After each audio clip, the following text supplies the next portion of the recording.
Pois é, hoje, 8 de abril de 2019, nós estamos aqui no Condomínio dos Artistas, como é que chama?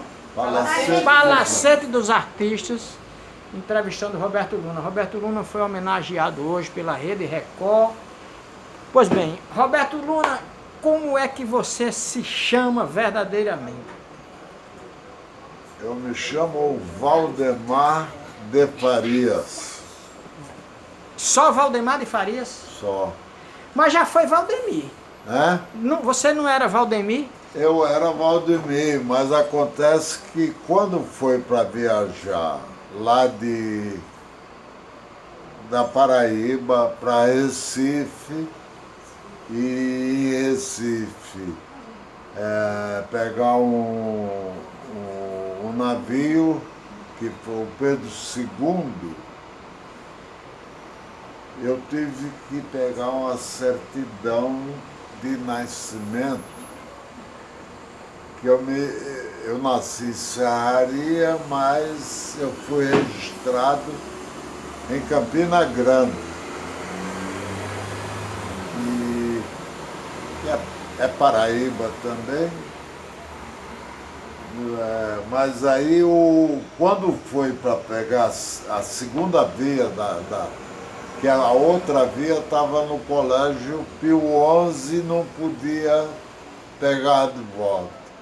Então tive que ir no cartório, meu pai me instruiu para ir lá e tal, eu fui e peguei uma segunda via e fiquei muito louco de raiva, porque o escrivão veio falar que, olha, não tem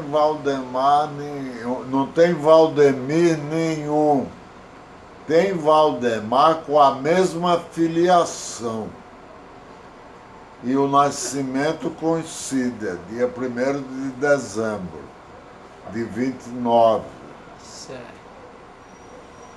E eu digo, e não se pode fazer alguma coisa? Eles disseram, olha, é um processo demorado, porque quem fez o registro já não mora, já não está mais no cartório, sei lá. Contou uma história de João Sem Braço lá, eu ouvi, e como tinha que ser uma coisa imediata, eu falei para ele, então vai Valdemar mesmo. Ficou Valdemar? Ficou. Bom, e Roberto Luna? Como surgiu esse Roberto Luna nome? foi o locutor da Rádio Nacional do Rio de Janeiro que me deu o nome de Roberto Luna, porque quando eu falei o meu nome para ele, perguntando como é que é seu nome, eu falei Valdemar de Farias, ainda botei o Albuquerque, que era lá da minha mãe também. Ele falou, não, isso aí é nome de caixeiro viajante, não tá legal não. Posso te batizar artisticamente? Eu digo perfeitamente. E lá no meio do show, que foi um show com artistas da Rádio Nacional, e eu começando, foi aí nesse momento que nasceu o Roberto Luna. Foi numa casa chamada de Taxi Dance, que lá no Nordeste não teve, que eu saiba, que trabalhava com bailarinas. O cliente entrava lá, pegava o cartão na portaria, entrava, sentava numa mesa, e num salão grande, enorme, as bailarinas ficavam sentadas numas cadeiras como cinema, como as cadeiras de cinema de antigamente, de madeira. As cadeiras bonitas e tal, confortáveis, mas de madeira. Então a moça sentava ali, o cliente chegava, escolhia uma daquelas moças e convidava para dançar. E dançava X músicas, 30, 20, 15 músicas, e picotava no cartão. Na hora que ele ia embora, ele levava aquele cartão no caixa e pagava quantas picotadas tinha no cartão. Entendeu? Eu pagava aquilo, ou pagava por hora, por minutos, melhor dizendo, ou pagava pelas picotadas no cartão. Certo. Voltando um pouco, quem são seus pais? Quem eram seus pais? Meu pai, Francisco Galdino de Farias. Minha mãe, Albertina Farias de Albuquerque. Mas pouca gente, senão a família, sabia do nome de minha mãe como Albertina. Era chamada por Judite, era um apelido de família. Mas o nome verdadeiro é Albertina. Albertina. E o Farias do seu pai, tem alguma relação com o Farias da mãe, não? Até hoje meu pai não me falou nada por que a coisa foi invertida. Em vez de meu pai receber, dar o nome dele para minha mãe, foi o contrário. Meu pai pegou o sobrenome da minha mãe e colocou no nome dele. E seu pai era de onde? De Alagoa Grande. Alagoa Grande. Trabalhou em serraria em que função? Era motorista do prefeito de Serraria na época. Olegário Juscelino? Olegário Juscelino. Que chegou num circo em Serraria, você sabia? Que chegou num circo em Serraria. Ele era... Ele chegou num circo e lá ficou. Bom vivant, pessoal. Muita visão ele tinha. Visão, né? Muita visão. Porque tinha alguma experiência política ele? Não, ele estourou lá por acaso. Surgiu lá como político. E foi um dos melhores prefeitos da história de Serraria. Foi Olegário Juscelino. Mas eu queria saber o seguinte. Você nasceu em Serraria, viveu até que idade em Serraria? Até os 8 meses, porque estourou a Revolução de 30 e eu fui com Guilhermina para o mato. Coincide mais Guilhermina. Me levou, minha mãe já tinha secado o seio, não tinha leite. Quando eclodiu a Revolução de 30? De 30. E você foi levado para o mato escondido por quê? Por causa da Revolução, com medo de que acontecesse alguma coisa comigo. Meu pai e minha mãe pediram para Guilhermina não me levar para o mato. E ela lhe levou para onde? Ela lhe levou para onde? Passou quanto dia? Eu não sei se me levou para Canadá. Aí, essa parte aí eu não sei. Minha mãe nunca me falou, não. Ou numa mata lá próxima de Serraria mesmo, né? Sei. Que naquele tempo ainda tinha mata demais. Seu pai era perrepista ou era liberal? Não se lembra não? Meu pai era perré. Era, né? Era. Perrepista. Mas não era aquele, mas era, meu pai teve que andar escondido um tempo lá. Foi, não é? Certo. Então, de Serraria, você foi para onde? Campina Grande. Com que idade? 8 meses. Com os 8 meses foi para Campina Grande, morar em Campina Grande. Depois da Revolução, sim, nós fomos. Meu pai foi primeiro, depois foi nos buscar lá em Serraria e nos levou para Campina Grande. Certo. E você, qual é a sua relação com Serraria? Você voltou a Serraria, você voltou ao Canadá, como foi isso? Toda vez que eu ia para o engenho lá, para Canadá, eu ficava em Canadá.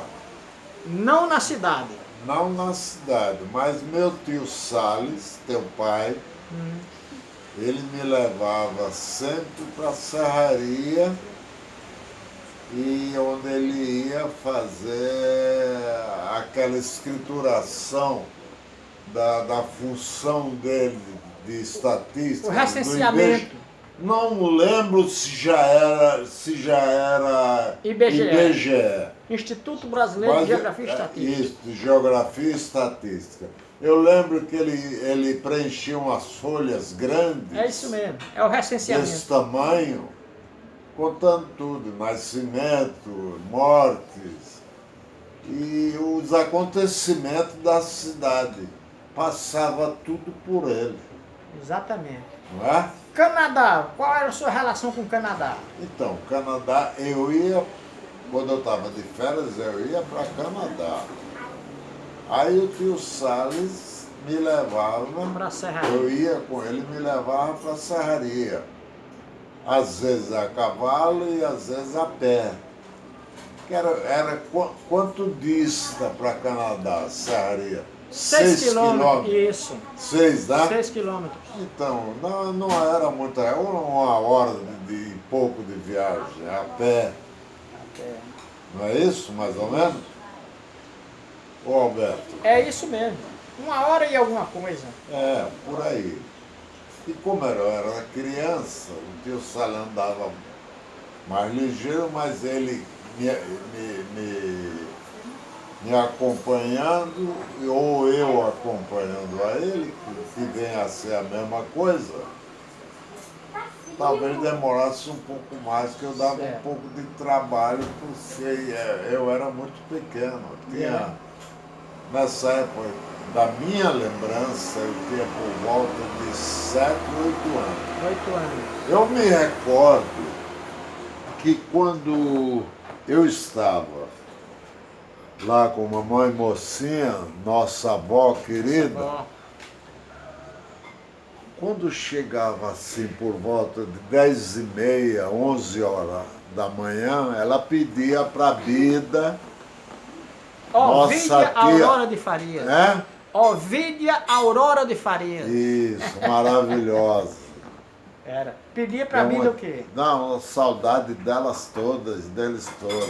Mas ela pedia pra Bida o quê? Não, ela pedia pra Bida me dar almoço antes, e porque eu ia render o tio Elias, o pai no de engenho.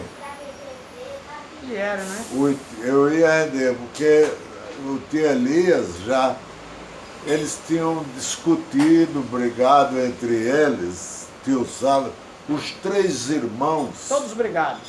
Todos brigados. Ninguém ia tomar a benção para minha avó, nem ver as irmãs, nem nada. Mas ninguém falava um com o outro.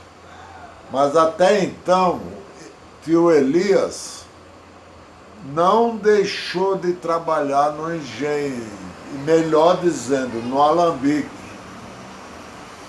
E foi aí que eu aprendi a tomar uns goles. Ah, começou a tomar um gole com aí? Com dedinho, lá no engenho, com 8 anos de idade. Já começava. Alguma vez ele vai parar em caca de novo.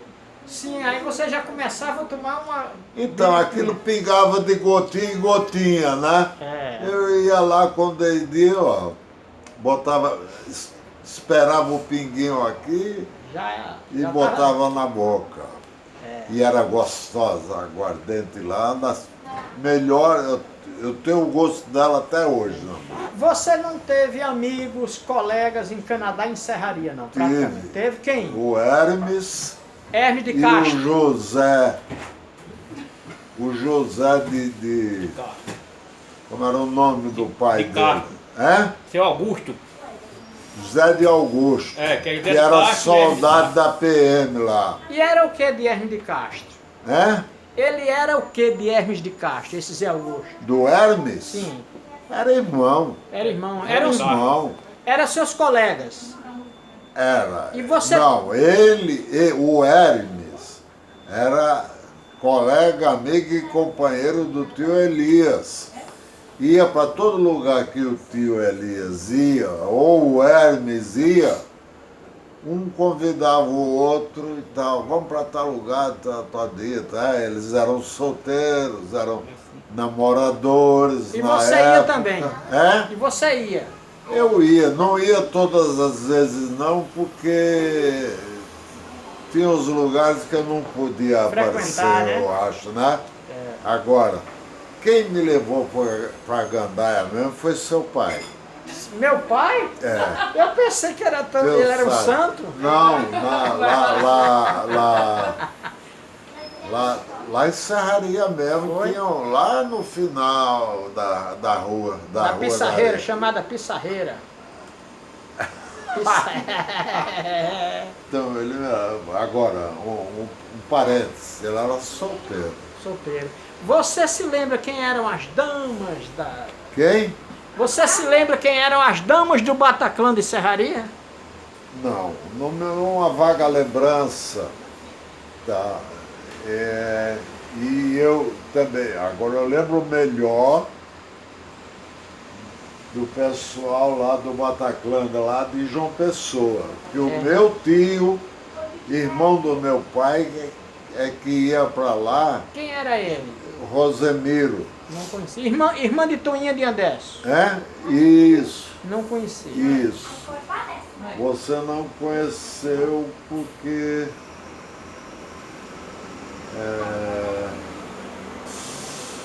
ele veio para cá antes de nós, para o Rio. Chegou no Rio, ele arranjou um emprego no Colégio Vera Cruz. Ele era diretor de disciplina do Colégio Vera Cruz. É. E quando chegamos no Rio para encontrar ele já havia alugado uma casa para gente em Nova Iguaçu e também me matriculou no Colégio Vera Cruz. Aqui no Rio? No Rio. No Rio. Mas eu queria voltar um pouco o seguinte. Você estudou em Serraria ou em Campina Grande? Eu estudei em Campina Grande, Que no colégio? Pio XI. Pio XI. Tem lembrança de contemporâneos daquela época? Tem. Quem, por exemplo? O nome deles eu não lembro não. Você diz dos meus colegas, Seus né? colegas, é. Mas eu sei que a turma que eu participava era uma meia dúzia de garotos. Eu sei que a gente ficava sempre de castigo. É? Na hora que acabava a aula, terminava na hora do almoço, mais ou menos, 11 horas ou 11h30, meio-dia. Mas a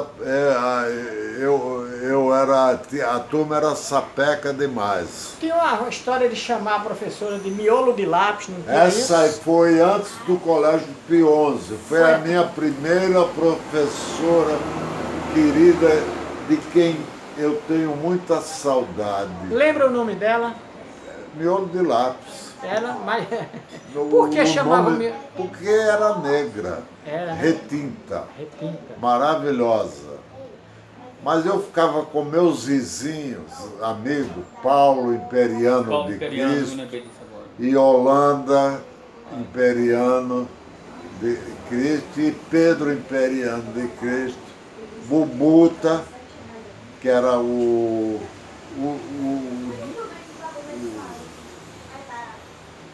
era o quarto filho. Tinha Pedro, Paulo e Holanda no meio aí dos dois. Aí vinha o Bubuta, que tinha 5 anos de idade mais ou menos. E por último o Ivan, era da família de Manequinho, Imperiano de Cristo. Essa história, portanto, de que você fazia serenatas em Serraria com violão, isso é lenda? Não, isso aí não aconteceu, não. Não, né? Não me lembro, não me recordo disso. Certo. Porque não sei se em Serraria também, nem se naquela época tinha alguém que tocava violão ou que fazia serenatas. Eu sei que em João Pessoa eu fiz muito isso com um conjunto que havia lá, inclusive de vez em quando eu via, ele não nos acompanhava, mas a gente encontrava com ele na hora da serenata, que era o Lupércio Miranda, que Lupércio ia Miranda. para João Pessoa passeando, que ele já vivia no Rio nessa época, que foi, você conhece a história dele, né? Mais ou menos. Ele foi bandolinista, era o instrumento dele. E como tal, foi um dos primeiros e melhores credenciado entre os artistas do Rio. E eu trabalhei com o Jacó do Bandolim, me acompanhando. Foi, Jacó do Bandolim? O Jacó do Bandolim. E o violão, os 7 cordas, era o Dino? Faria. Faria. O pai de Paulinho da Viola? Isso, eita, pô. Exatamente. Isso aí. O pai de Paulinho. Aí dá para cortar esse palavrão que eu soltei sem querer? Não tem problema? Não, fica à vontade, não. Bom, hoje nem é palavrão mais. Não é mais palavrão. Isso aí tá na... Quer dizer que você cantou acompanhado por Jacó do Bandolim? Muito tempo, na Rádio Mauá do Rio de Janeiro. Agora, antes eu quero saber o seguinte. De Campina Grande, você foi para João Pessoa? Não, aí tem uma história. Eu vivi em Campina Grande. Meu pai, era a época da guerra. Meu pai ficou louco, apaixonado pelo Severino Nogueira, que foi o primeiro piloto de avião que chegou lá em Campina Grande com um aviãozinho era um Piper Cub, escreve Cub, né? Certo. Então, Severino Nogueira foi para Campina Grande, vindo dos Estados Unidos, nesse aviãozinho que ele era coberto de um tipo de lona impermeabilizada. Sim. E pintada de amarelinho. Aí meu pai chegou, fomos ver a chegada do Severino Nogueira nesse avião, desceu no campo de futebol lá no bairro, no Alto, em Campina Grande, um bairro que eu não lembro que bairro era na época. Eu sei que ele desceu e ao descer, ele, como foi o primeiro a tomada de posição do aviãozinho lá nesse campo de futebol, sim, ele desceu muito na beirada para poder deslizar na possível pista. Quer dizer, foi um improviso e nesse improviso ele rasgou nas estacas a cauda do avião e parte do corpo do aviãozinho, o Piper Cub. Aí meu pai se entusiasmou, começou a voar com ele e se entusiasmou e tal. Em seguida veio a guerra, já estávamos na guerra, aí eu me atrapalho um pouco. certo. Mas aí meu pai foi para Fortaleza para fazer o curso de piloto no Aeroclube De Fortaleza. E esse Aeroclube era os instrutores na época eram tenentes ou capitães da FAB já, na época da guerra. Certo. E meu pai ficou engajado lá com ele, se brevetou, ganhou o primeiro lugar na turma dele, mas como tinha uma moça, uma jovem que também se formou junto naquela turma, Então eles conversaram, fizeram um acordo com meu pai e meu pai cedeu o primeiro lugar para ela. Eu não lembro o nome dessa moça porque é uma pioneira importantíssima. Essa história nunca foi contada por ninguém, mas como eu não tenho o nome dela, teria que fazer uma pesquisa daquela época, que foi quando meu pai voltou de Fortaleza. Meu pai foi para Canadá, que eu fiquei com minha mãe em Canadá.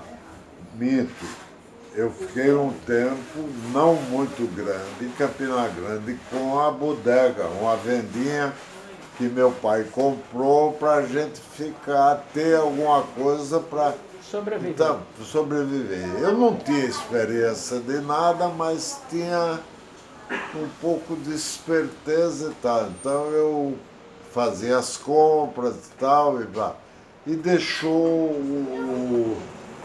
o moço que era o ajudante do meu pai no caminhão. E passou a ser o meu auxiliar na bodega. Sei. Mas ele bebeu tudo. Naquela época eu já tinha começado a tomar as coisas lá no engenho, Certo. né? Tomar as pinguinhas, as gotinhas. Mas lá, lá eu não podia, que minha mãe não queria que eu bebesse. Eu não podia beber. E eu, com 12 anos de idade, era o dono do negócio. Né? Então, ficamos ali aguardando. Aí, resumindo, nós, eu e minha mãe, fechamos a bodega e fomos para o sítio. E meu pai lá no Ceará, no aeroclube lá, pilotando já no caminho de se brevetar, e foi rápido isso aí. Meu pai voltou lá para Canadá,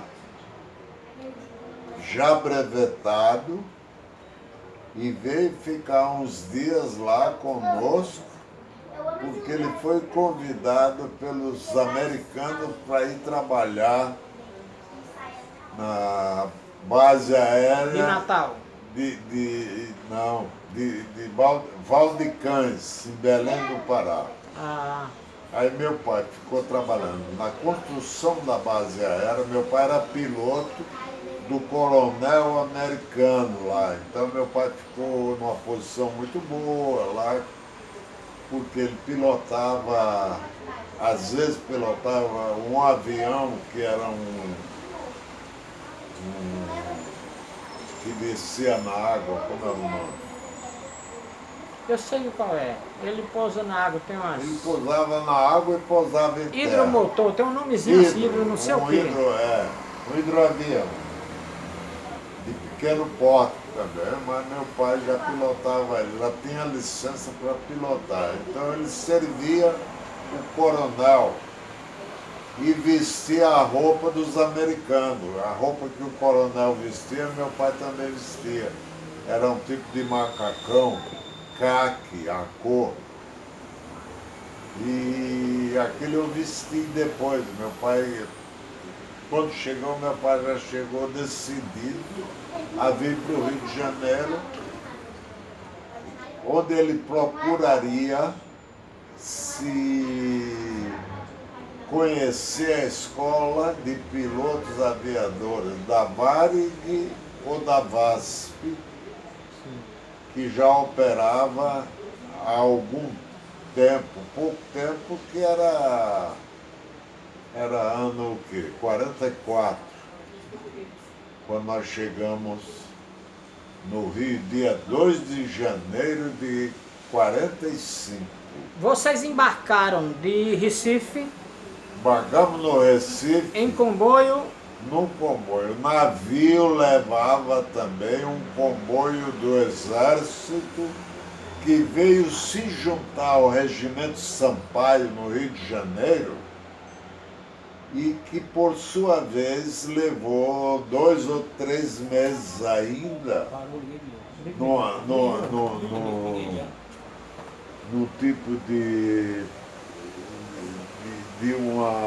um exercício deles, soldados do exército, que foram para a Itália. E uma parte deles foi para aquela missão do Suez. Monte Castelo? Hã? Do Monte Castelo? Do Monte Castelo. Então eles voltaram como heróis. E eu lembro da volta deles desfilando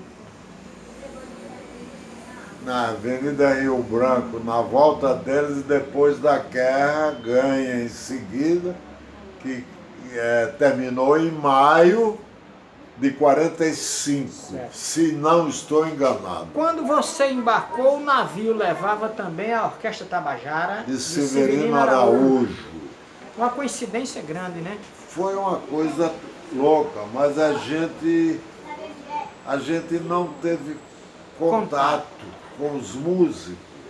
Certo. Um ou dois, que eu não lembro o nome deles, eu vim saber depois, quando cheguei no Rio. No terceiro dia que chegamos no Rio, já saiu o primeiro disco da Orquestra Tabajara. Maravilhosa. Espinha de Bacalhau e outras coisas do Sibirino. A orquestra que teve origem na Rádio Tabajara em João Pessoa. João Pessoa, o Assis Chateaubriand, maravilhoso, o homem que... Ele foi muito audacioso na época, não é? Fez aquela cadeia de rádios. Rádio, televisão. Rádio, televisão e jornais. E revista O Cruzeiro. E a revista Cruzeiro. Exato, muito usado. Então, e a televisão, ele foi o verdadeiro pioneiro da televisão. Eu acho que na América do Sul. Em São Paulo, inaugurou primeiro. Inaugurou em 50. A menina aquela que apareceu hoje uma lourinha. No vídeo, a mulher do Ayrton. Sei. Pepita. É? Pepita Rodrigues. Isso, não é Pepita, é outro nome. Que passa na TV. Pepita era do Gibaú. Né? Pepita, tinha Pepita. A Pepita Rodrigues era namorada do Gibaú, depois foi mulher, casou com ele, sei lá. Não, aqui deu um depoimento que não apareceu, foi só o áudio. Né? Ela não apareceu. Ayrton Rodrigues era um marido Lolita dela. Rodrigues. Que essa semana eu falei nela. Ela tá morando, parece, lá... Tá em João Pessoa. Tá em João Pessoa? Ela disse no áudio hoje, na sua homenagem, estou morando em João Pessoa. Então, ela apareceu lá, falei, lembrei dela. Quando eu cantei o